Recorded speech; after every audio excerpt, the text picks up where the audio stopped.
অন্যের সাজা তুমি আমাকে দিও না। প্লিজ ডক্টর আদিত্য, আমার আর এসব ভালো লাগছে না, চলে যান প্লিজ। আমি আপনার যথেষ্ট সম্মান করি। আমি চাই না আমার কোনো কথায় বা আচরণে আপনি কষ্ট পান। প্লিজ চলে যান। চলে গেলে খুশি হবে? হব। কখনো সামনে না আসলে ভালো থাকবে। হ্যাঁ, থাকবো থাকবো থাকবো।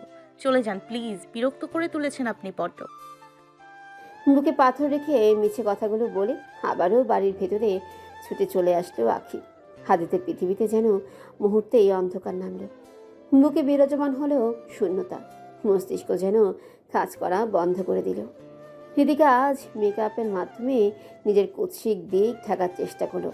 হাদিসে দেওয়া একটা শাড়ি পরেই বেশ সাজগোজ করে নিয়েছে। হাদিসকে আজ কাছে টানবে সে।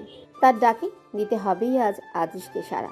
অবশ্য এত মেকআপ করেছে যাতে তার আসল চেহারা ঠেকে গেছে অনেকটাই। বেশ খারাপ দেখাচ্ছে না তাকে। এবার আদৃশ এলো কক্ষে। হাসতেই হৃদিকা তাকে জড়িয়ে ধরলো ছুটে এসে। তুমি এসেছো? দেখো না তোমার জন্য সেজেছি আজ আমি। বলো না কেমন লাগছে? কতদিন হয় পাশে আসো না, ছুঁয়েও দেখো না আমায়। হাদিস প্রবল এক ধাক্কা দিয়ে ফেলে দিল হৃদিকাকে ফ্লোরে। বললাম না আমার সামনে না আসতে। চুপচাপ আমার কক্ষের বাইরে চলে যা। তোর ওই অলক্ষণে চেহারা নিয়ে তোর জন্যই আজ সব হারিয়েছি। আর কথা রইল তোর রূপের। মেকআপ দিয়ে যেভাবেই ঢাক, নিজের কুৎসিত রূপ ঢাকতে পারবি না। তোর দিকে তাকাতেও কেমন জানি ভয় হয় এখন। নিজেই হয়তো নিজেকে দেখার ক্ষমতা কুলিয়ে উঠতে পারিস না এখন। আর আসিস আমার কাছে ভালোবাসার বাহানা খুঁজতে। তোর মতো মেয়ের পাশে ঘেঁচতেও রুচিতে বাঁধবে আমার। আঁকি নিজের কক্ষে নিজেকে বন্ধ করে কেঁদেই চলেছে নিঃশব্দে। বাম হাতের আনমিকার আঙ্গুলের দিকে তাকাতেই যেন কান্নার বেগ আরো বেড়ে গেল আঁকি। আমি ওটা খুলতে চাইনি ডক্টর সাহেব। সত্যি ওটা খুলতে গিয়ে আমার বুকটা কেঁপে উঠেছিল তখন। আপনার ভালোবেসে দেয়া যে কোনো অংশই যে আমার কাছে অমূল্য। আংটিটা যে মনে করিয়ে দিত আমায় আমি আপনাকে ফিরে পেয়েছি আবারও। কিন্তু হয়তো ভাগ্য তা চায় না। তাই তো চেয়েও আমি ধরে রাখতে পারিনি আপনাকে। আমাকে ক্ষমা করে দেবেন। কেন সেদিন আমাকে ভুল বুঝে চলে গেলেন? সেদিন আপনি যদি এভাবে পিছু পড়তেন, আমাকে পাওয়ার সংগ্রাম করতেন, তবে আজ হয়তো আমরা এমন জায়গায় থাকতাম না। কেন এমনটা হলো আমাদের সাথে? হাতি তো বাড়িতে পৌঁছালো। যেন তার চলছেই না। আখিকে ফিরে পাওয়ার কোনো দিশাই পাচ্ছে না সে। না তো বেঁচে থাকার কোনো মানেই খুঁজে পাচ্ছে। তখন আরিয়ান মির্জা ড্রয়িং রুমে বসে আদিতের অপেক্ষা করছিলেন। মা দরজার আশেপাশে করছিলেন পায়চারি। আদিত্যকে দেখে মা ছুটে গেলেন তার কাছে। বাবা উঠে দাঁড়ালেন। বাবা, তুই ঠিক আছিস তো? ঝড়ে ভিজেছিস কেন? তোর তো ঠান্ডা লেগে আছে এমনিতেই, কক্ষে চল। তুমি সরো শায়লা, আমাকে কথা বলতে দাও ওর সাথে। কোথায় গিয়েছিলে আদ্রিত? আদিত্য অশ্রুসিক্ত চোখ তুলে বসে যাওয়া কণ্ঠে উত্তর দিল। আখির কাছে গিয়েছিলাম বাবা, ফিরিয়ে দিয়েছে। দেখলি দেখলি তো, দেখ আদ্রিত আখি প্রতিষ্ঠিত আছে। ওর জীবনে কি চিন্তা, আর তুইও এখন জীবন এগিয়ে যা। আমার এগিয়ে যাওয়ার না তো আছে কোনো ইচ্ছা, আর না তো আমি বাধ্য। আমি বিয়ে করলে আখিকেই করবো, নয়তো অবিবাহিতই মরবো। এটা আমার ফাইনাল ডিসিশন। খরকশ গলায় জবাব দিয়ে সিঁড়ি বেয়ে উপরে উঠতে গেলে আরিয়ান মির্জা বললেন। এমনটা হলে তোকে আমরা আর আখির মধ্য থেকে একজনকে বেছে নিতে হবে আদ্রিত। বাবার কথায় থমকে দাঁড়ালো আদিত্য। অবাক হয়ে তাকালো বাবার মুখে পানে। দুজনের মধ্যে একজনকে বেছে নিতে হবে মানে কি বোঝাতে চাইছো বাবা? এটাই যে তুই আখির জীবনে আনতে চাইলে আমাকে ছেড়ে দিতে হবে। তুই নিজে আমার ছেলে হিসাবে পরিচয় দিতে পারবি না। আমি ভাববো তুই কখনো আমার জীবনে ছিলি না। আর তুই যদি আমাকে বেছে নিস তবে আখিকে ভুলে যেতে হবে, আর আমার পছন্দের মেয়েকে বিয়ে করতে হবে। এখন বল, এখন যদি তোর আখিকে চাই তবে চলে যা, আমি তোকে আটকাবো না। তোমাকে বলার মতো ভাষা আমি হারিয়ে ফেলেছি বাবা। যাকে আমি জীবনে আদর্শ মানতাম সেই এমনটা করলো আমার সাথে। তোমার কাছ থেকে আমি এটা আশা করিনি বাবা। গর্ব করে বলতাম আমার বাবা কখনো নিজের ইচ্ছে আমার উপর ছুঁড়ে ফেলে না। উনি আমার বাবার থেকেও বেস্ট ফ্রেন্ড বেশি। কিন্তু আফসোস, চিন্তা করো না বাবা, তোমাকে নিরাশ করব না। আমার কারণে তোমার সম্মান কখনো যাবে না। আর আমি এমন সন্তান যে পৃথিবী আমার বিপরীতে চলে গেল আমি কখনোই মা বাবার অবাধ্য যাব না, তাদের ছেড়ে যাব না। তবে আমি আখিকেও ছাড়তে পারবো না, কিন্তু উভয় জিনিসের সমাধান আমি দিবই। হতপর নিজের কক্ষের দিকে চলে গেল আদ্রিত। শায়লা মির্জা পেছন গেলেন। আদ্রিত কক্ষে ঢুকেই দরজা লাগিয়ে দিল। শায়লা মির্জা বাহির থেকে ডেকেই যাচ্ছেন ওকে। বাবা, আমার কথাটা শুন, তোর বাবার কথা শুনিস না, বুড়ো বয়সে পাগল হয়েছে। তুই বেরিয়ে আয়, আমি তোর বাবার সাথে কথা বলে সব ঠিক করে দেব। তুই আয় মায়ের কাছে। আদিত্য ভেতরে ঢুকেই এটা ওটা ভাঙতে শুরু করেছে অতিরিক্ত রাগে। ভাঙার এক পর্যায়ে হাঁটু কেড়ে বসে পড়ে ফ্লোরে। হাতের মুঠোতে এখনো আখির ফিরিয়ে দেওয়া সে আংটি। আংটিটার গায়ে চুমু দিয়ে এবার অনেক শব্দ করে কেঁদে উঠল। কেন আল্লাহ ওকে আমার কপালে রাখলেন না? তাই বুঝি কখনো কাউকে অবহেলা করতে নেই? কখনো না বুঝে অবহেলা করেছি ওকে।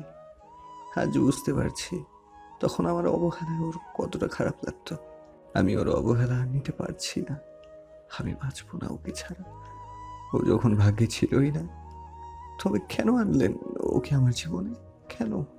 ওকে কি ভিক্ষা হিসেবেও আমাকে দেয়া যায় না? এত সময় শায়লা মির্জা কক্ষের ভেতরে ভাঙাচোরার শব্দের সহিত হাদিতের কান্নার শব্দ অনেকাংশেই শুনতে পারছিলেন বাহির থেকে, কিন্তু এখন কিছুই শুনতে পারছে না। কক্ষটা কেমন জানি নিস্তব্ধ হয়ে গেছে। শায়লা মির্জার মনে চলতে শুরু হয়েছে আশঙ্কা। মায়ের মনে আশঙ্কা যেন বলে দিতে পারছে অনেক কিছুই। এবার উনি চেঁচিয়ে ডাকতে শুরু করলেন, অদ্রিত বাবা, কি হয়েছে? চুপ করে গেলে কেন? দরজা খোল। কে কোথায় আছো? জলদি আসো, আমার ছেলে দরজা খুলছে না।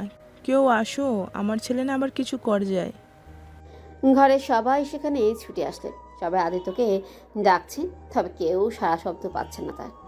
সবাইতে ঘাবড়ে যায়। বাকিরা দরজা ভাঙার চেষ্টা করলেও সিয়াম ঘরের বাইরের দিকটায় বেরিয়ে আদিত্যের কক্ষে নিচে যায়। অতঃপর আদিত্যের বারান্দা দিয়ে ঢুকে। বারান্দার দরজা খোলা থাকায় সহজেই কক্ষে প্রবেশ করে যায়। আদিত্য বিছানায় চিত হয়ে শুয়ে আছে। চোখ দুটো লাল বর্ণ ধারণ করে গেছে। ঘন ঘন নিঃশ্বাস নিচ্ছে আর বারবার বিছানার চাদর খামচে ধরছে। সিয়াম লক্ষ্য করলো নিচে একটা খালি প্যাকেট পড়ে আছে। সিয়াম ছুটে গেল হাদিদের কাছে। হাঁকি নিজেকে শান্ত করে নিয়েছে। জাহানারা মা আর শুভ্রতা আদিলকে নিয়ে ড্রয়িং রুমে বসেছে গুরুত্বপূর্ণ কিছু আলাপ করবে বলে। ভাইয়া, আপনি বিজনেসটা চালিয়ে যান, সব কিছু আমি দেখব। যা লাগে বলবেন আমায়। মা আপু, তোমাদের যা লাগে আবার কর্মচারীদের দিয়ে আনিয়ে নিও। আমি ওদের সব কিছু বুঝিয়ে বলেছি, তোমাদের এখানে কোনো সমস্যা হবে না। কেন আঁকি, কোথায় যাচ্ছ তুমি? আমি দেশ ছেড়ে চলে যাব ভাইয়া। দুদিন আর আছি মাত্র। কিছু প্রয়োজনীয় কাজে দুদিন দেরি করা। কেন রে বোন, আমাদের ছেড়ে চলে যাবি? তোমাদের ছেড়ে যাওয়ার তো কোনো ইচ্ছে নেই ভাইয়া, কিন্তু যেতে হবে। চিন্তা করো না, প্রতিনিয়ত তোমাদের খোঁজ নিব। মা, অভিমানটা বুঝি আমাদের উপর, তাই চলে যাচ্ছিস? 3 বছর পর মায়ের গলার স্বর চিনতে মোটেও ভুল হয়নি আখির। পেছন মোড়ে স্বয়ং মাকে দেখতে পেয়ে নিজেকে আটকে রাখতে পারল না। ছুটে গিয়ে মাকে জড়িয়ে ধরল। মাম, তুমি এসছো, ক্ষমা করে দিয়েছো আমায়, আর মুখ ফিরিয়ে নিবে না তো? কেন, তোর কি মনে হয় আমি এতই পাষাণ? তোর বাবাকে যথেষ্ট সম্মান করি, তাই ওনার সম্মানের উপর দিয়ে তোকে বুকে টেনে নিতে পারিনি। কিন্তু আজ আর নিজেকে আটকাতে পারলাম না। আমি তো জানতামই না তুই আমাদের হাসপাতালে জয়েন করেছিস, কিন্তু আজ যখন জানতে পারলাম ওই বাপ বেটার কারণে আমার মেয়ে এত কষ্ট পেয়েছে, তখন আর নিজেকে আটকাতে পারিনি, ছুটে চলে এসেছি। বাবা আর ভাইয়া আসেনি? পেছন থেকে আখির দাদু আমিন খান বলে উঠলেন। আখি তাকিয়ে দেখলো মাইশা ব্যতীত পুরো খান বাড়িরই সেখানে উপস্থিত। আখিকে অবাক করে দিয়ে তার বাবা বললেন, ভুল তো সন্তানেরা করতেই পারে, কিন্তু তার মানে এই নয় বাবা মা তাদের সন্তানকে খারাপ সময়ে একা ছেড়ে দেয়। আমায় ক্ষমা করে দিস মা। দমের নিচে মেয়ের ভালোবাসা দমাতে গিয়েছিলাম, তবে ভুলে গিয়েছিলাম দিন শেষে এই বাবা তার মেয়ের কাছে পরাজিত। আসবি না বাবার বুকে? বুকটা যে আজ 3টে বছর ধরে হাহাকার করছে। আখি ছুটে চলে গেল তার বাবার বুকে। আমাকে ক্ষমা করে দাও। বাবা, আমি আর কখনো তোমাদের অবাধ্য হয়ে যাব না।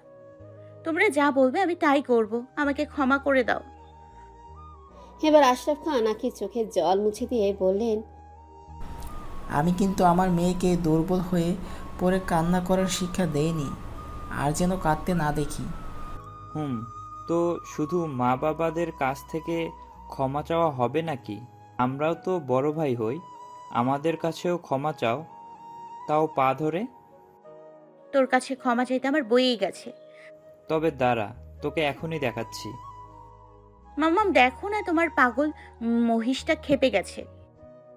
আখির কথা শুনেই সবাই হেসে দিল। এমন খুনসুটি আখি আহেলের চেয়ে লেগেই থাকতো। এবার হাসি মুখে এগিয়ে গিয়ে আখি আহেলকে জড়িয়ে ধরল। ক্ষমা করে দিস ভাইয়া আমায়। পাগলি একটা, আমি কি কখনো তোর উপর রাগ করে বেশি দিন থাকতে পেরেছি?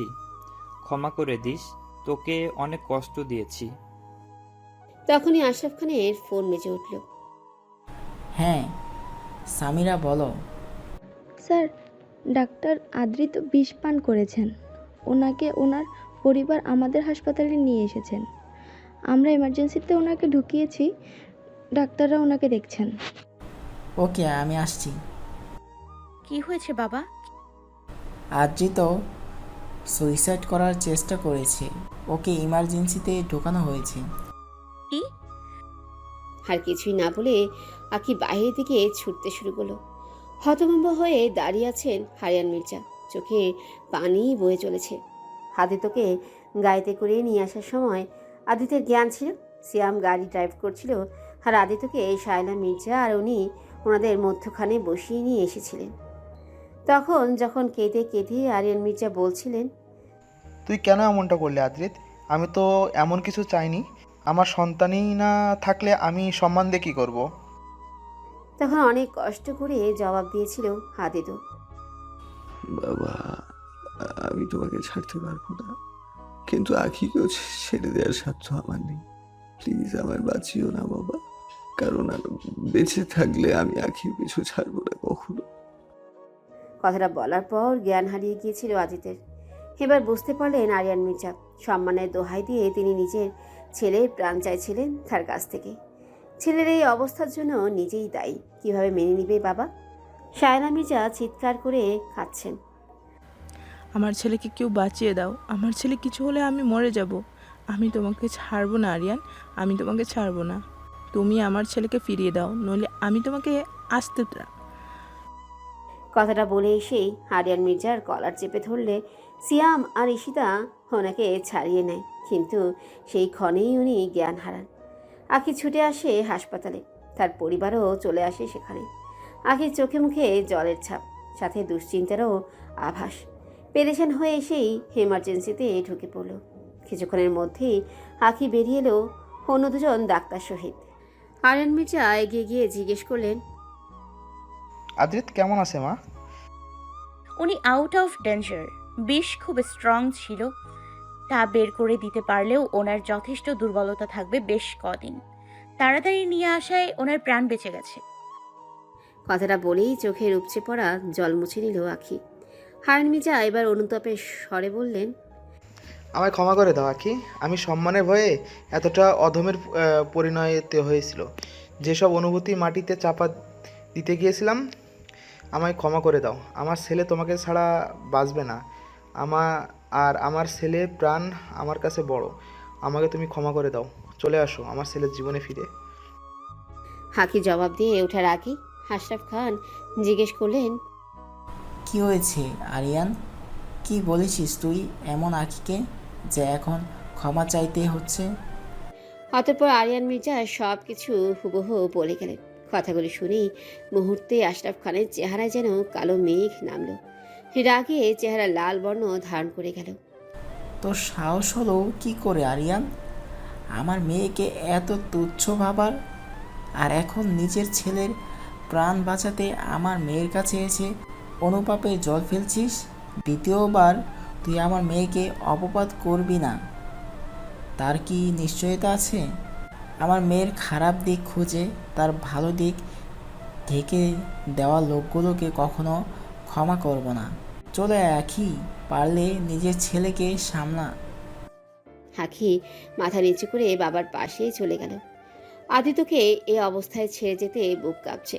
এদিকটায় আর কখনো মা বাবার অবাধ্য যাবে না পণ করে নিয়েছে। আশরাফ খান আখির হাত ধরে হাঁটা ধরবেন, তখনই আরিয়ান মির্জা সামনে চলে এসে ওনাদের আটকালেন। আশরাফ, আমি নিজেই ভুল বুঝতে পেরেছি, শিক্ষিত হয়ে অধমের কাজ করেছি, আমায় ক্ষমা করে দে। আমি কথা দিলাম আখিকে মাথায় তুলে রাখবো সারা জীবন। তোর মেয়ে আমার ভিক্ষা স্বরূপ দিয়ে দে। আখি, আজ আমি তোর উপর নিজের চাহিদা চাপিয়ে দিব না। তুই যে সিদ্ধান্ত নিবি তার সমর্থন করব। তুই কি আরিয়ানকে একটা সুযোগ দিবি? বাবা, মানুষ মাত্রই তো ভুল। ভুল আমরা সবাই করতে পারি, তবে তার সূত্রে নেয়ার চেষ্টা করতে পারি কজন? ডক্টর আদিত্য সারা জীবন অনেক কষ্ট পেয়েছেন, ওনাকে আর কষ্ট দিতে পারবো না আমি। একটা মানুষের প্রাণ থেকে বড় তো আর কিছু হতে পারে না। ওনার কিছু হয়ে গেলে নিজেকে কখনোই ক্ষমা করতে পারবো না, কখনো স্বাভাবিক জীবনযাপন করতে পারবো না অনুশোচনায়। কিন্তু তুমি যদি না চাও বাবা, তবে আমি তোমার অবাধ্য হব না। পাগলি মেয়ে আমার, এত বোঝাদার হয়েছে জানতাম না। তা আরিয়ান, বিয়ের ডেট ফিক্সড করবি না এখন কিছু ইমোশনাল ড্রামা করবি? আশরাফ খানের কথায় আরিয়ান মির্জা হালতো হেসে আখির মাথায় হাত বুলিয়ে দিলেন। আখি লজ্জাময় হাসিতে স্থান ত্যাগ করল।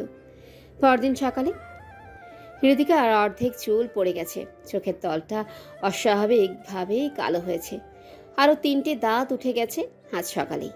শরীরের চামড়া যা তা অবস্থা। হায়নায় নিজেকে দেখে নিজেই আটকে উঠল। ভয় হচ্ছে নিজেকে দেখতেই। অন্যরা কেমনে দেখবে তাকে? হাদিস তো চোখ তুলেও তাকায় না এখন।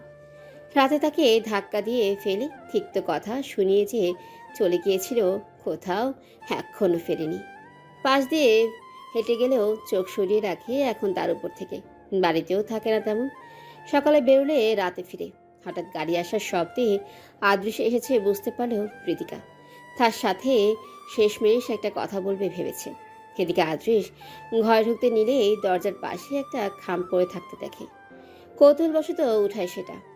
এভাবে কোনো খাম দরজার সামনে পড়েই বা কেন থাকবে? সেই চিন্তাতে খামটা উঠিয়ে ভেতরে দেখে। ভেতরে একটা রিপোর্ট দেখতে পায়। কিন্তু রিপোর্টটা পড়ার পর আদর্শের চোখ ছানা বড়া হয়ে গেল। চেঁচিয়ে উঠল হৃদিকা বলে। ঘরের ভেতর তেড়ে গেল। হৃদিকা হুটহাট সিঁড়ি বেয়ে নিচে নামলো। আদৃশ তার মুখের সামনে রিপোর্টটা ধরে চেঁচিয়ে বলল, এসব কি রিদিকা? তুমি প্রেগনেন্ট হতে পারো কি করে? হোয়াট? আমি প্রেগনেন্ট? আমি প্রেগনেন্ট নই আদ্রিস। এমন কোনো সিনড্রোম এখনো আমি পাইনি। এ ভুয়া রিপোর্ট কে দিয়েছে তোমায়? যে জায়গাতে আমি এখনো কোনো টেস্ট করাইনি। আর যদি প্রেগনেন্ট হই তবুও কি সমস্যা? তুমি তো বাচ্চা দোহাই দিয়েই বিয়ে করলে আমায়। কথাটা কানে যেতে আদৃশ হৃদিকার গাল বরাবর জোরালো একটা থাপ্পড় বসিয়ে দিল।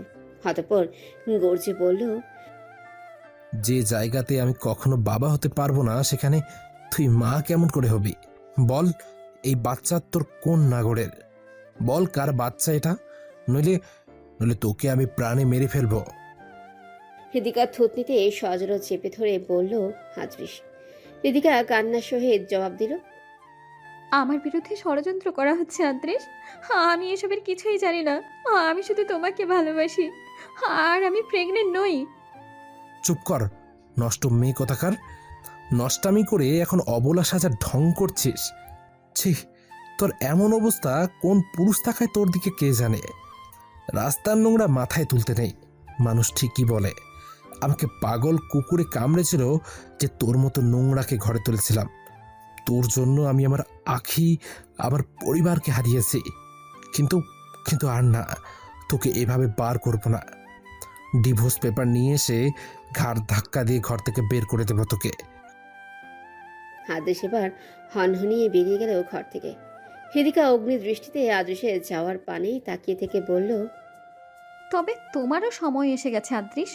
অপেক্ষা করো শুধু। হৃদিকা তোমাকে তোমার ভাগেরটা তোমায় এবার ঠিকই দেবে। আদিত্য চোখ খুলে আখিকেই সামনে পেল। নার্সদের সাথে কি যেন কথা বলছে দাঁড়িয়ে। আদিত্যের উপর চোখ গেল আখি। চোখাচোখি হলো দুজনে। আদিত্য বেশ অভিমান নিয়ে চোখ ফিরিয়ে নিল। আখি মুচকি হাসলো এতে। নার্সদের হাতের ইশারায় চলে যেতে বলল। অতঃপর আদিত্যের পাশে বসে গলা খাকারি দিল। এই যে চোখ নাকওয়ালা ডক্টরের সাথে কিন্তু রাগ অভিমান মানায় না। কে বলেছে আপনাকে আমার চিকিৎসা করতে? চলে যান, আমাকে আমার হালে ছেড়ে দিন।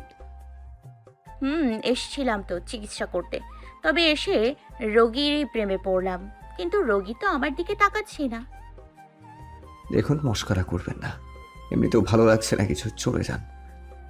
যা, রোগীর চোখা নাকের প্রেমে পড়েছিলাম, কিন্তু অভিমান হয়তো তার নাকের ডগায় চড়ে বসছে। যাক, আমার আর কি, হেরে যাওয়া মন নিয়ে চলে যাই। কথাটা বলতেই আদিত্য ফিরে তাকালো আখির দিকে, রসকসহীন স্বরে বলল, কোথায় যাবে? যেখানেই যাবে আমাকে পাবে, কিছু ছাড়বো না আমি তোমার। বাহ, একটু আগেই তো শুনছিলাম কেউ আমাকে আপনি করে ডাকছিল, মুহূর্তেই দেখি হাবভাব চেঞ্জ।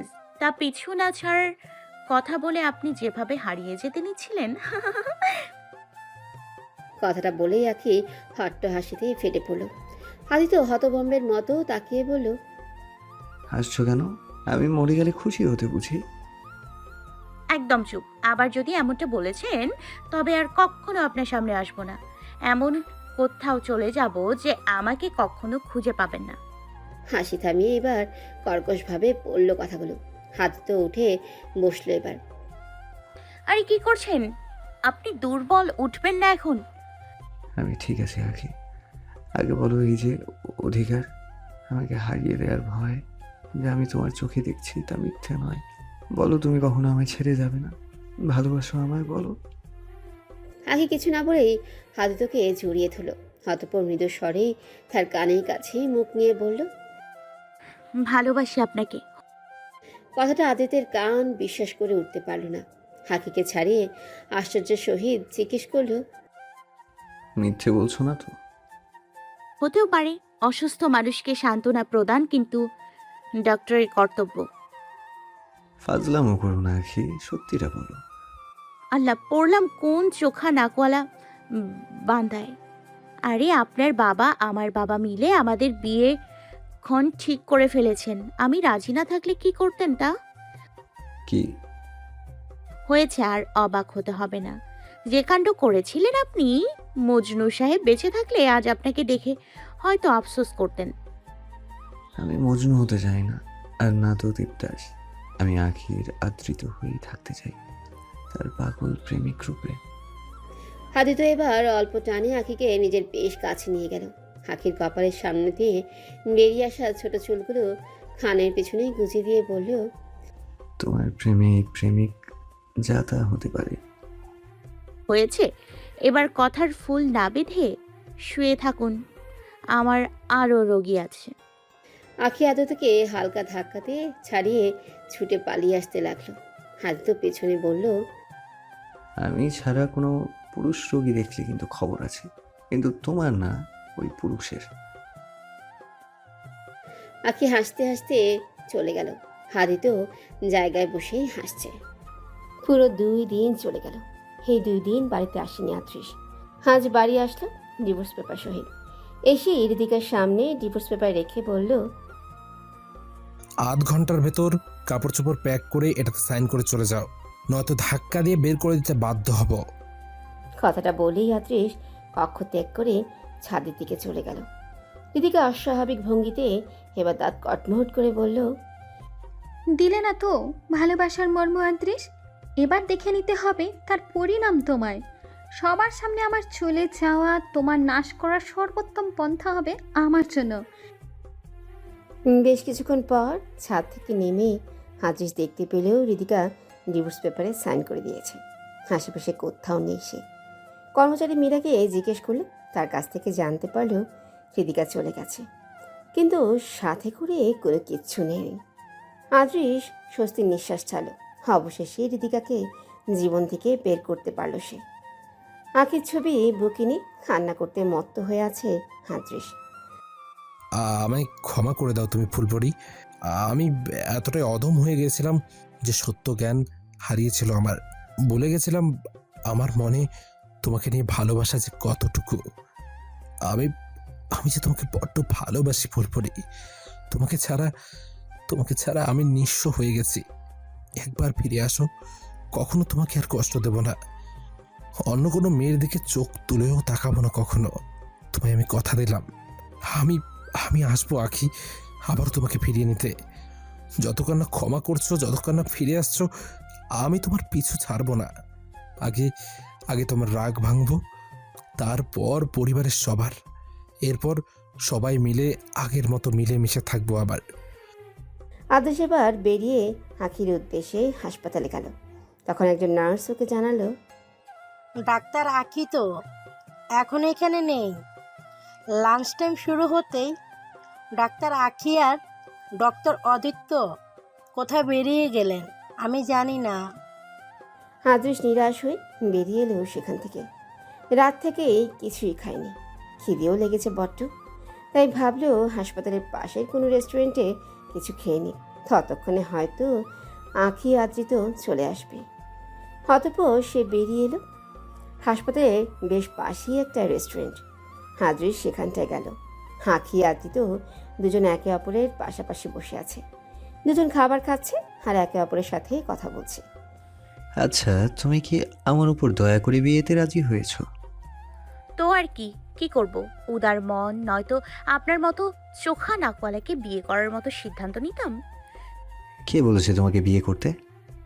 কি করতাম? চোখা নাকওয়ালা যে পিছু পড়তো, তখন সম্মানটা আমার কোথায় রয়ে যেত। তাই সম্মানের ভয়েও বলতে পারেন সিদ্ধান্তটা নেয়া। হাদি তো বেশ অভিমান করলো আখির কথায়। খাবার রেখে একদিকে মুখ করে বসে থাকলো। আখি মুচকি আসলো এতে। অভিমানটা মুহূর্তেই জমা হয় বুঝি নাকে ডগায়। হয়, তাতে তোমার কি? তো সবার সাথে করেন এমন অভিমান, না আমি আলাদা? জানি না। এত অভিমান, কথা বলতেও মন চাইছে না বুঝি। এদিকে খাবার ঠান্ডা হয়ে যাচ্ছে, হসপিটালেও যেতে হবে, খেয়াল আছে? খাবো না আমি, তুমি খেয়ে নাও, তারপর চলবো। কথাটা বাঁকা মুখ করে না বলেও স্বাভাবিকভাবে বলা যেত। অভিমানে মুখ বাঁকাও হয় জানতাম না। হাদি তো কিছুই বলল না জবাবে, একদিকে মুখ করে বসে আছে। আখি আবারও মুচকি হাসলো। অতঃপর হাদিদের প্লেট থেকে এক চামচ খাবার তুলে তার মুখের সামনে ধরল। আমি খাওয়ালেও খাবেন না? খাবো, তবে চামচে না। চামচে খেলে সেই ফিল আসবে না। বাংলার বউয়েরা স্বামীকে হাতে খাওয়ায়। ঝটফট মুখ ফিরিয়ে দুষ্ট হেসে এবার বলল আদ্রিত, প্রথমত আপনি আমার স্বামী এখনো হননি, আর দ্বিতীয়ত এটা আপনার বাড়ি না রেস্টুরেন্ট। হয়নি স্বামী, তবে হয়ে তো যাব। মন থেকে তোমাকে বউ আমি কবেই মেনে নিয়েছি। আর যেখানে কথা হাতে খাওয়ার, তবে বাঙালিদের হাতে খাওয়াটাই বেশি মানায়। আখি হাসলো। হাদি তো এক লোকমা খাবার নিজ হাতে আখির মুখে তুলে দিলে আখি খেয়ে নিল। এবার আমাকে খাওয়াও। আখিও হাসি মুখে এক লোকমা খাবার হাদিদের মুখে তুলে দিল। দৃশ্যটা স্পষ্ট ধরা দিলেও আদৃশের চোখে। চোখ মুহূর্তটা মেনে নিতে পারছে না, এখনই যেন ফসকে পড়ে যাবে। আদিত তেড়ে গেল দুজনের কাছে, দিয়েই টেবিলে জোরালো থাবা দিয়ে দুই হাত রাখলো। হাদিত আখি চমকে উঠল এতে বেশ। আশেপাশের লোকগুলো সেদিকটায় খেয়াল করতে শুরু করলো।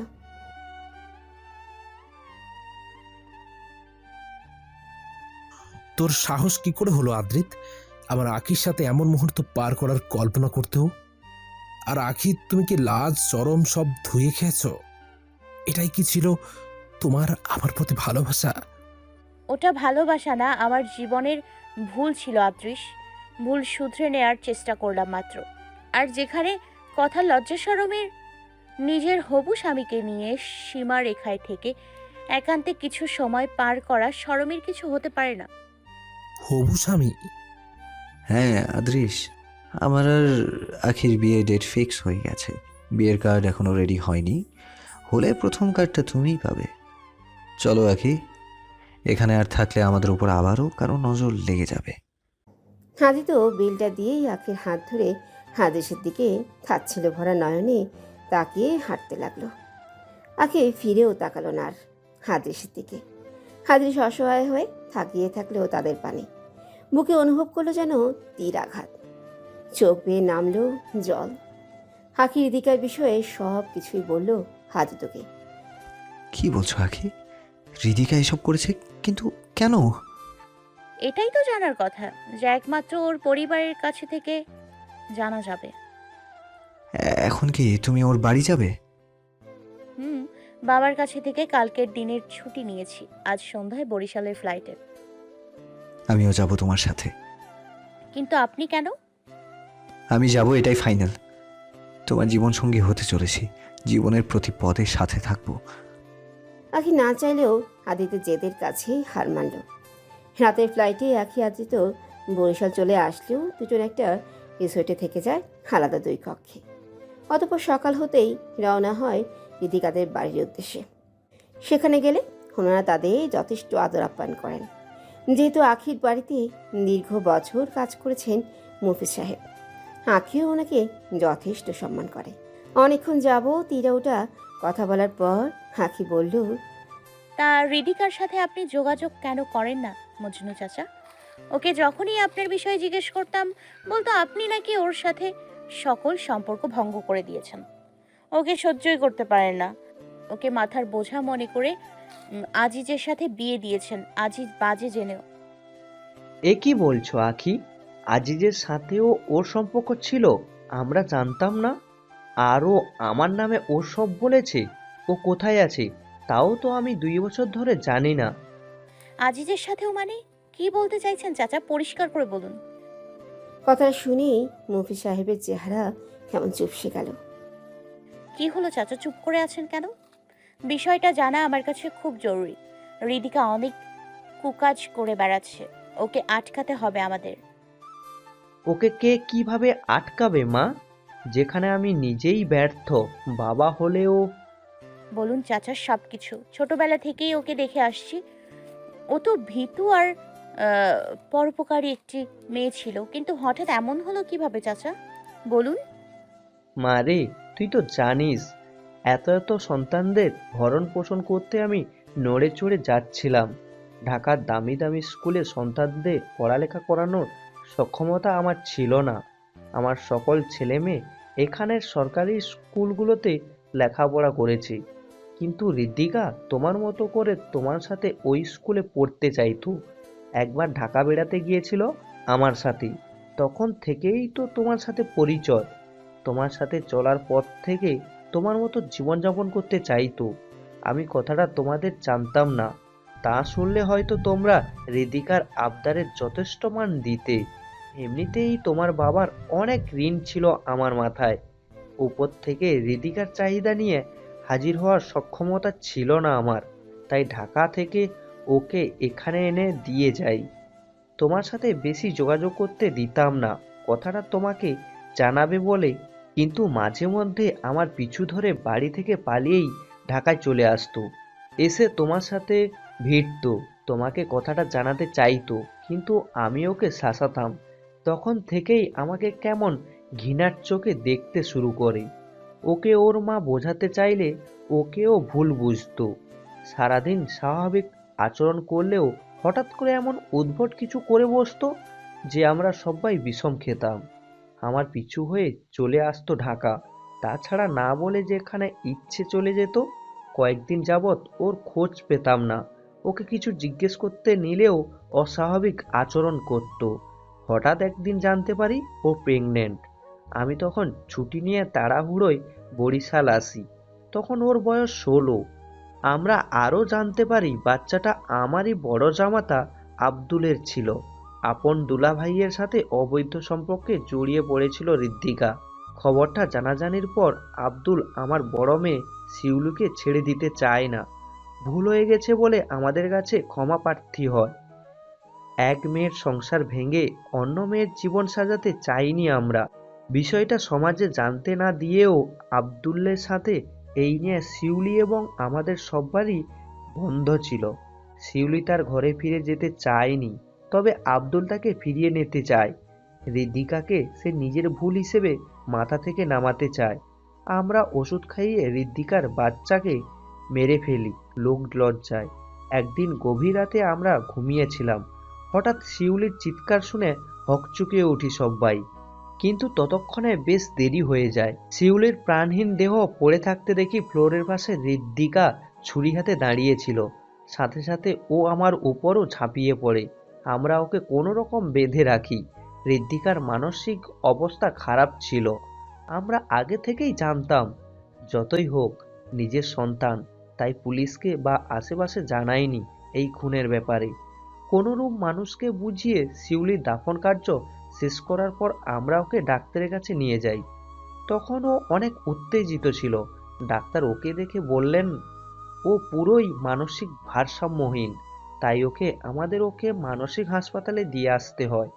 তুমি ওই সময়টাতে আমার কাছে ওর খবর জানতে চাইলে বলতাম ও কারোর সাথে যোগাযোগ করে না তেমন। কয়েক বছর পর ও হাসপাতাল থেকে ছাড়া পায়। ডাক্তার ওর আচরণে যথেষ্ট স্বাভাবিকতা খুঁজে পেয়েছিলেন, তাই ওকে ছেড়ে দিলেন। ওকে আমরা আবারও নিয়ে এলাম। ওকে তখন অনেক স্বাভাবিক মনে হতো, যেমন আমরা নতুন কোনো ঋদ্ধিকাকে দেখছি। তারপর থেকে তোমার সাথে আবারও যোগাযোগ শুরু করে, তবে এসব বিষয়ে তোমাকে কিচ্ছু না বলতে মানা করেছিলাম ওকে। ও আমার কথা মেনে নেয়। ও আবারও ঢাকা চলে আসে আমার সাথে। আমাকে বলছিল এমনিই পড়ালেখা শেষ করতে পারেনি, তাই যতটুকু আছে ততটুকু দিয়ে একটা জব করবে। আমি মেনে গেলাম। ভাবলাম জীবনের সঠিক পথে কিছু করতে চাইছে, বাধা দিব কেন। কয়েকদিন পর বলল আমার খালাতো ভাইয়ের স্ত্রীর বোনের মেয়ে নীলিমার শ্বশুরবাড়ির পাশে একটা এনজিওতে কাজ পেয়েছে। ওর সাথে ভালো সম্পর্কও ছিল তার। নীলিমা নাকি তাকে গিয়ে কয়েকদিন তার বাড়িতে থেকে কাজ করতে বলেছে। নীলিমা আমাকে নিজে বললে আমি আর মানা করতাম না। তাছাড়া আমরা যেখানে থাকতাম সেখান থেকে ওর কাজের জায়গা বেশ দূর ছিল। ঢাকার বাড়িতে শুধু আমি আর ওর মা। ছোট ভাই থাকতো, জানো তুমি, ছোট্ট ঘর ছিল, এতজনের থাকতেও সমস্যা হতো, তাই মানা করিনি ওকে। কিন্তু কয়েকদিন পর হঠাৎ ঋদ্ধিকা আমাদের কাছে ফিরে এলো। বলল নীলিমা ভুল বুঝে ওকে তাড়িয়ে দিয়েছে। বেশ কান্নাকাটিও করলো। এইদিকে নীলিমা আমায় ফোন দিয়ে বলল ঋদ্ধিকাকে সামলে নিতে, সামনের থেকে কখনো যাতে ঋদ্ধিকাকে সে তার স্বামীর আশেপাশেও না দেখে, নয়তো অনেক খারাপ হবে, এমনটা বলে ফোন রেখে দেয়। আমি ভয় পেয়ে যাই ঋদ্ধিকা আবারও কোনো অঘটন না ঘটিয়ে দেয়, সেই ভাবনায় আমি ওকে বাড়ি পাঠিয়ে দিই। এর কিছুদিন পর জানতে পারি ঋদ্ধিকাকে পাওয়া যাচ্ছে না। প্রায় 7 মাস পর আমি কোনো এক কাজে যশোর যাই। তখন আমিরুল আর ঋদ্ধিকাকে একটা রেস্টুরেন্টে দেখতে পাই একসাথে। দুজনের পিছু নিলে দুজনকে একটা ঘরে ঢুকতে দেখি। পাশের বাড়ির এক লোককে জিজ্ঞেস করি এই ঘরে কে বা কারা থাকে। তখন সেই লোকটা বলে এই ঘরে আমিরুল আর তাহমিনা নামক দম্পতি থাকে। আমি বুঝতে পারি ঋদ্ধিকা আবারও সেই পথে পা বাড়িয়েছে, কিন্তু ওর মানসিক অবস্থার কথা ভেবে আমি তখন ওদের সামনে গিয়ে কিছু বলিনি, বরং নীলিমাকে খবরটা দেই। কিন্তু কিছুদিন পর জানতে পারি নীলিমা আর আমিরুল দুজনেই কোনো প্রমত্ত অঙ্গনার হাতে খুন হয়। আব্দুলও খুন হয়েছিল একই প্রমত্ত অঙ্গনার হাতে। ঋদ্ধিকার মানসিক হাসপাতাল থেকে ফিরে আসার 2 দিন পরেই, যাক, এর অনেক দিন পর হঠাৎ ঋদ্ধিকা ফিরে আসে। এসে আমার কাছে কান্নাকাটি করে বলে আমিরুল ওকে ফাঁসিয়ে ওকে বিয়ে করেছিল। ও তাকে বিয়ে করতে চায়নি, তবুও না চাইতে নাকি ওর সাথে থাকতে হয়েছে ঋদ্ধিকাকে। আমি ওর কথায় বিশ্বাস না করলে আমার পায়ে পড়ে কান্না করে বলে প্রমত্ত অঙ্গনা নামক খুনি ওর পিছন পড়ে আছে, ওকে মেরে ফেলবে ওকে বাঁচাতে। যতই হোক নিজের সন্তান, মায়া তো হয়ই। তাছাড়া প্রমত্ত অঙ্গনা আমিরুল নীলিমা দুজনকেই মেরেছিল, তাই ওর জীবন ঝুঁকি নিতে চাইনি আমি। সেই দিন আমি ঢাকা ছেড়েই চলে আসি ওকে নিয়ে। তোমার বাবার চাকরিটাও ছেড়ে দিই, যেহেতু ঋদ্ধিকা আমিরুলের সাথে ছিল, তাই এই নিয়ে কোনো কেসের ঝামেলায় পড়তে চাইনি। কিন্তু সেটা ছিল আমার জীবনের করা আরেক ভুল। ভালোভাবে যাচ্ছিল দিনগুলো, কিন্তু হঠাৎ একদিনও আবারও পালিয়ে যায় কারোর সাথে। সেদিন ভেবেছিলাম ঋদ্ধিকা নামক ব্যক্তিত্ব জীবন থেকে মুছে দিব, এরপর আর খোঁজ নেইনি ওর। এই মাত্র আখি আদিত্য বেরোলো মজনু চাচার ঘর থেকে। জানো আখি, এই ঋদ্ধিকার ওপর তো আমি অনেক খুশি। তা কেন? এই দেখো না, ও যদি আদৃশকে তার চতুর্থ উইকেট হিসেবে না ফেলতো, তবে আমি ছক্কা কেমনে মারতাম। বেচারা আদৃশ হিরে ফেলে কাজ ধরতে গেছে, কি মজাটাই না লাগছে। আদৃশের ঘাড়ে হৃদিকার মতো পাগল চেপেছে। হয়েছে, নিজেকে সাকিব আল হাসান ভাবা বন্ধ করে চলুন, ফ্লাইট আছে ঢাকার। তা মানুষের দুরবস্থা শুনে হাসাহাসি কখন থেকে শিখলেন একটু শুনি। আরে মানুষের দুরবস্থায় হাসবো কেন? যে আমার প্রাণ নিয়ে টানাটানি করেছে, আমার হাসি কেড়ে নিয়েছিল, তার দুরবস্থায় না হাসলে কিসে হাসবো? আমি আপনার প্রাণ। তা কি বারবার প্রমাণ করতে হবে? আখির দু হাত নিজের হাতে নিয়ে চোখে চোখ রেখে বলল, হয়েছে, রোম্যান্টিক হতে হবে না। তাছাড়া কাজে হোক বা অকাজে কখনো যেন কোনো মেয়ের প্রশংসা করতে না শুনি আমার সামনে। জেলাস হও বুঝি? জানি না। মুচকি হাসি দিয়ে আদিত্যের হাত ছাড়িয়ে হাঁটা ধরে আখি। আদিত্যও পিছনে তার বাঁকা হেসে। আখির নাম নিয়ে চিৎকার করে কাঁদছে আদৃশ অন্ধকার কক্ষে বসে। বারান্দা হয়েই রাতের চাঁদের ছড়ানো কিছু আলো ঘরে প্রবেশ করেছে মাত্র। সেই আলোতে আখি আর তার বিয়ের দিনের ছবি দেখে যাচ্ছে আর কাঁদছে। আজ 4 দিন হলো ঠিকমতো খায়নি সে, ঘুম নেই চোখে, জীবন নিরর্থক হয়ে যাচ্ছে তার। চারিদিকে যেন আখিকেই দেখতে পায়, কাজেও যায় না। আফসোস করে আজ নিজের হাতে নিজের গোছানো জীবন শেষ করে দিল। মোহের টানে ভালোবাসাকেই তুচ্ছ করল। আজ মোহ শেষ হয়ে গেলেও ভালোবাসাহীনা জীবন্ত লাশে পরিণত হয়েছে সে। এখন যে অন্ধকারে বসেই থেকে দিন পার করা তার কাজ, কোনো কিছুতেই মনোনিবেশ করতে সক্ষম হয় না আর সে। নেই এমন কোনো আশ্রয় যেখানে গেলে পাবে মনের অল্প প্রশান্তি। সব আপনজন তো নিজ হাতেই জীবন থেকে সরিয়েছে, তাদের কাছে ক্ষমা চাইবারও সাহস জুটিয়ে উঠতে পারছে না। কান্নার সাগরে ভেসে ভেসে ডাকছে আখিকে। আখি, এই আখি, আসবে না ফিরে? চলে আসো না। আমি আমি ভুল করে গেছি আখি, দয়া করে ক্ষমা করে দাও। দেখো না, দেখো না, আজ আমি নিঃস্ব। না খেয়ে থাকলে তোমার মতো কেউ জোর করে মুখে তুলে খাওয়ায় না। আজ আজ আর মন খারাপ থাকলেও কেউ এটা ওটা বলে আমাকে হাসানোর চেষ্টা করে না, ইচ্ছে করে আমার সাথে ঝগড়া বাঁধায় না, আর আর না তো নিজে থেকে কথা বলতে আসে। আমায় ক্ষমা করে দাও লক্ষ্মীটি, আমি আমি বুঝতে পারিনি তোমায়। এখন যখন তোমায় আমি অন্যের সাথে দেখলাম, তখন বুঝতে পারলাম তোমার সেদিন কতটা খারাপ লেগেছে হৃদিকাকে আমার জীবনে মেনে নিতে গিয়ে। দয়া করে চলে আসো, আমি পারবো না তোমাকে অন্যের সাথে মেনে নিতে। আর আমি যে ভুল করে গেছি, ক্ষমা করে দাও আমায়। না কি আর নয়, তোমাকে তো আমার কাছে ফিরতেই হবে। না কি আর নয়, তোমাকে তো আমার কাছে ফিরতেই হবে। এখন তুমি আসতে না চাইলে আমাকে তো অন্য পথ অবলম্বন করতেই হবে। দিন শেষে তোমাকে আমার কাছেই থাকতে হবে আখি, দেখে নিও। আজ ধুমধাম করে আখি আজিতের এঙ্গেজমেন্ট সম্পন্ন হলো। সকল গেস্টরা চলে গেলেই হঠাৎ সেখানে এলেন ডক্টর সানিয়ার স্বামী রাকিব। রাকিব সোজা এসে আখির উদ্দেশ্যে বলল, ডক্টর আখি, সানিয়া যা করছে ভুল করছে, আমি মানছি। তাই বলে তাকে জেলে দিবেন? ও তো ওর ভুলের সাজা পেয়েছে। আদিত্যকে তো অবশেষে পায়নি, বরং কথাটা আপনি আমাকে জানালে এ নিয়ে ওর সাথে আমার অনেক বিবাদ হয়। কিন্তু ওকে কি জেলে দেওয়াটা জরুরি ছিল? আমাদের এই নিষ্পাপ সন্তানের দিকে তাকিয়ে হয়েও ওকে ক্ষমা করে দাও প্লিজ, কেসটা তুলে নাও। দেখুন মিস্টার রাকিব, আপনার ওয়াইফের জন্য 2টা মানুষকে কত যন্ত্রণা ভোগ করতে হয়েছে তা আপনি কল্পনাও ভেবে কুলিয়ে উঠতে পারবেন না। এমন ধোঁকাদারির জন্য আমার আর ডক্টর আদিত্যের মধ্যে যে কারোর প্রাণের নাশও ঘটতে পারত, তার দায়কে আপনার স্ত্রী নিতেন?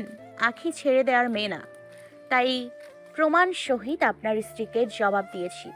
তবু আপনাদের বাচ্চাদের কথা ভেবে আমি কেস তুলে নিব, কিন্তু এর আগে ওকে একটু সাজা কাটতে হবে।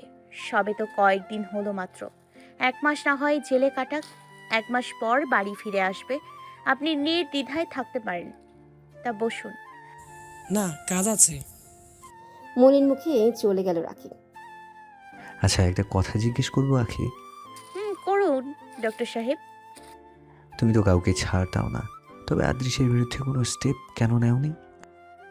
এমনও তো হতে পারে যে ওর বিরুদ্ধে এত ভয়াবহ কিছু করেছি যা কেউ জানে না। কথাটা প্রথমে গভীরত্ব নিয়ে বলল, অতঃপর অল্প থেমে হেসে দিল। কখনো কখনো আমার তোমাকে অনেক রহস্যময় মনে হয়। এত রহস্য খুঁজতে আসবেন না, পরে না আবার রহস্যের তলে হারাতে হয়। তোমাদের হারানোর তো একটা সুযোগ চাই সুখ পাখি। সুযোগ পেলে কখনো ছাড় দিতে চাই না, হোক না সে তোমার কোনো রহস্য অতলেই। আর যদি রহস্য খুঁজতে এসে আমায় হারাতে হয় আবার? আখির মজার ছলে বলে যাওয়া কথাটা আঘাত করে গেল হাদিতের মনে। সাথে সাথেই চাপটে ধরল তাকে, বুকের সাথে মিশিয়ে নিয়ে বলল, এমনটা বলো না কখনো সুখ পাখি, পাগল হয়ে যাব আমি। আমি খুঁজবো না কখনো এমন কিছু যার বদলতে আমার তোমাকে হারাতে হয়। সত্যি আপনি পাগল। কোথাও যাচ্ছি না আমি, এই তো আছি আর সারা জীবন থাকবো আপনার হয়ে। হাকিকে তার পরিবার তাদের কাছে নিয়ে এসেছেন। হাকি এখন খান মেনশনে থাকে। আখি রেডি হচ্ছিল, আদিত্য হঠাৎ করে জেদ ধরল রেডি হয়ে থাকতে, ওকে নিয়ে কোথাও বেড়াতে যাবে। তখন আখি জানতে পারল আশরাফ রায়হান খান আদৃশের নামে কেস করার সিদ্ধান্ত নিয়েছেন। হুটহাট গেল আখি তার বাবার কাছে। বাবা, তুমি আদৃশের নামে কেস করতে যাচ্ছ? হ্যাঁ, এতদিন ওর বিরুদ্ধে স্টেপ নেইনি কারণ আমি তোর ওপর রেগেছিলাম, কিন্তু এখন তো নই। আমার মেয়ের সাথে এমন করা কেউ কখনো পার পেয়ে যেতে পারবে না। না বাবা, আমি কেস করে এত ছোট সাজা ওকে দিতে চাই না। আমি চাই ও নিজের কাজে আফসোস করুক, ফিরে পেতে চাক হারিয়ে যাওয়া সব, কিন্তু খালি হাতে ফিরে যাক। আর এমনটা হচ্ছেও। তুমি জানো ও হৃদিকাকে ছেড়ে দিয়েছে, ঘর থেকেও বের করে দিয়েছে, আর এখন নিজে সারাদিন পথভ্রষ্ট হয়ে ঘোরাফেরা করে। আর কি চাই বলো? প্লিজ তুমি আবার কেস টেস করতে চেও না। তবে তুই এত সব জানিস কি করে? ওসব তুমি না জানলেও হবে বাবা। তোমার মেয়েকে কোনো দিক থেকে কম মনে করো তুমি? এটা তো আমারই মেয়ে, আমার পাগলি প্রমত্ত অঙ্গনা। আস্তে বলো বাবা, পরে না আবার পুলিশ আমায় ধরতে আসে। প্রমত্ত অঙ্গনা কিন্তু মানুষের খুন করে বেড়ায়, পুরো বাংলাদেশের পুলিশ ওকে খুঁজে বেড়াচ্ছে। আরে হ্যাঁ, আমি কখনো কখনো ভাবি তোকে আমি আদর করে প্রমত্ত অঙ্গনা ডাকতাম, কারণ তুই সারাদিন দুষ্টুমি পাগলামি করতি, আর রেগে গেলে তো আর কথা নেই। সে কি রূপ, তাই এমনটা ডাকতাম। কিন্তু একই নামে কেউ এভাবে মানুষ খুন করে বেড়াবে কে জানতে। আচ্ছা ওসব ছাড়ো বাবা, তুমি এখন আর কোনো কেস করছো না, ঘরে বসে রিল্যাক্স করো। আখি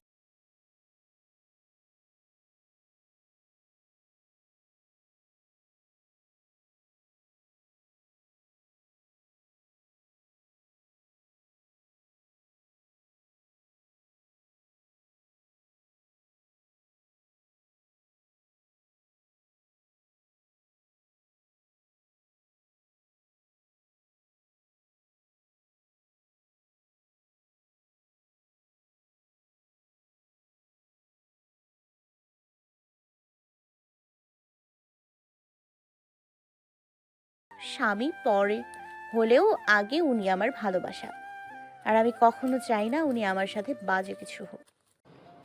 তা আমার কথাই লাগলো তো দেখলি। কি কথা? এই তো বলেছিলাম না একদিন এই পরিবার তোকে আবারও মেনে নেবে।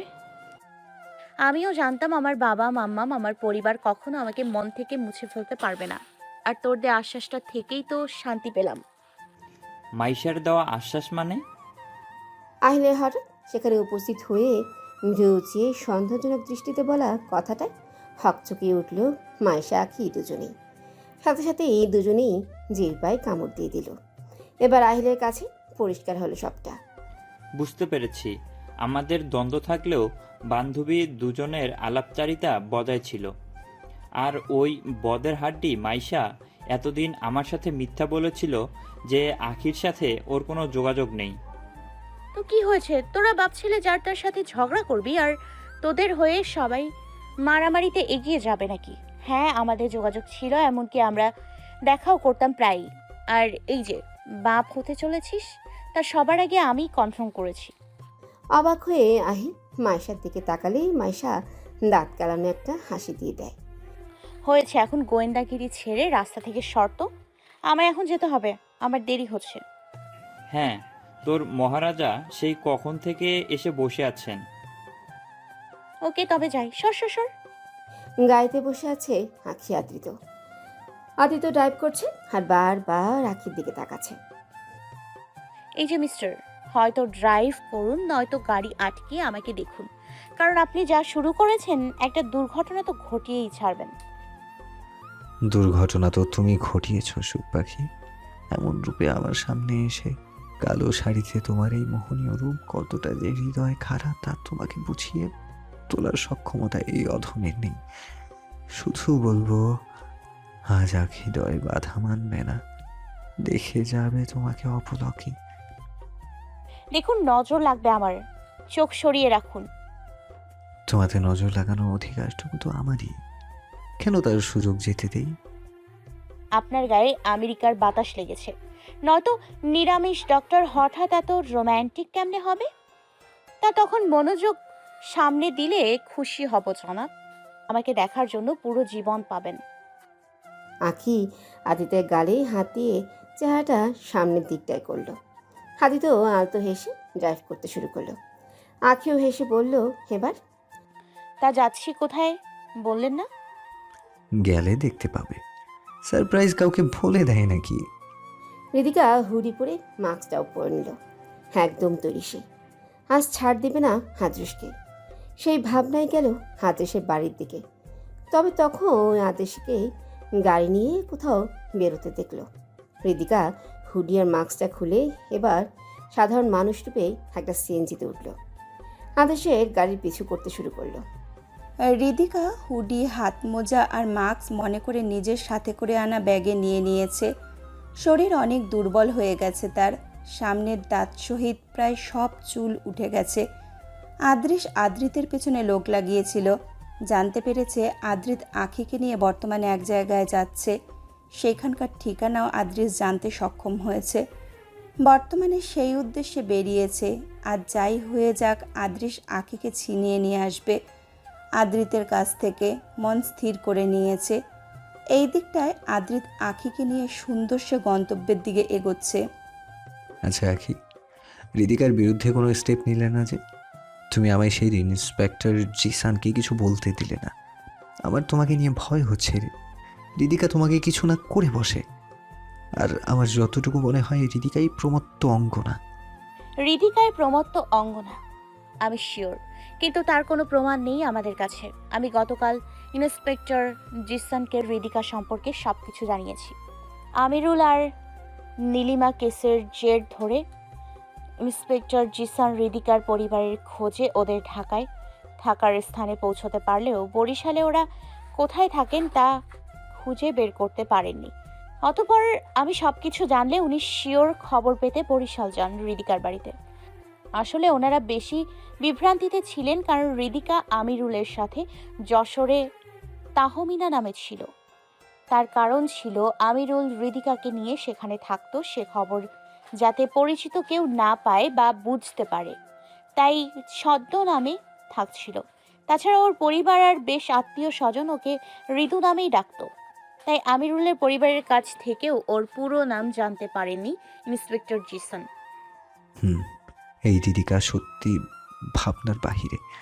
আদৃশের কপাল বলতে হবে। কি ফেলে কি আনলো? এত খুশি হবেন না। আপনি কি জানেন আপনি নিজের কপালে কি জুটিয়েছেন? হয়তোবা রিদিকা থেকেও ভয়ঙ্কর কেউ আমি। তুমি যতই ভয়ঙ্কর হও না কেন, ভারতের জন্য সব সময়ই কল্যাণকর। আর আমার জন্য তো আমার জীবন। সবকিছুতে রোমান্টিক ডায়লগ এনে ঢোকানো মিস হয় না? সাথে এত সুন্দরী রমণী থাকলে যে কেউ রোমান্টিক হতে বাধ্য হবে। দেখো না, আমি তোমার প্রেমে আসতেই ঢেঁড়স থেকে গাজরে পরিণত হয়ে গেছি। আপনিও না। যাক, নিরামিষতা অল্প কেটেছে আপনার, কমপক্ষে হাসাতে তো পারেন এখন আমায়। মুক্ত ঝরানো সেই হাসি দেখার জন্য তো আমি জোকার হতেও রাজি। হয়েছে, আর কিছু হতে হবে না। ড্রাইভিংয়ে মনোযোগ দিন, দিলেই হবে বর্তমানে। আখিকে নিয়ে আদৃত পৌঁছালো বেশ বড় একটা সুইমিং পুল প্রান্তে। সুইমিং পুলের পানিতে ভাসমান অজস্র ফুল, মধ্যখানে ফুল দিয়েই বড় একটা হাট বানানো, আর তার মধ্যে লেখা ধৃতক্ষী। পুলের চারপাশে অজস্র বেলুন ও ফুল, সাথে মোমবাতিও শোভা পেয়েছে। আখি এবার বেশ উৎসুক হয়ে জানতে চাইল, এই ধৃতক্ষীর মানে কি? আদৃত প্লাস আখি, ধৃতক্ষী। সুন্দর না? অদ্ভুত, একদম আপনার মতো। কথাটা বলে আখি মোহিত দৃষ্টিতে তাকালো আদৃতের দিকে। কালো শার্টটা একদম তার গায়ের মাপ অনুযায়ী, যা লেপ্টে আছে গা বরাবর। হাতের শক্ত পেশিগুলো জানান দিচ্ছে শার্টের ভেতর থেকেই। গালের সেই খোঁচা দাড়ি, সাথে তৃপ্তির সেই হাসিখানা, কপালে এসে লেপ্টে পড়া চুল, সব কিছুই যেন আজ আখিকে আবারও আর এক দফা আদৃতের প্রেমে ফেলেছে। সেই 6 বছর আগে আখি ঠিক এভাবেই তো এই সুদর্শন পুরুষের প্রেমে পড়েছিল। আদৃতের সব দিক আখিকে তার প্রতি যেন টানতো খুব করে। হঠাৎ আখির ধ্যানে বিঘ্ন ঘটালো আদৃত।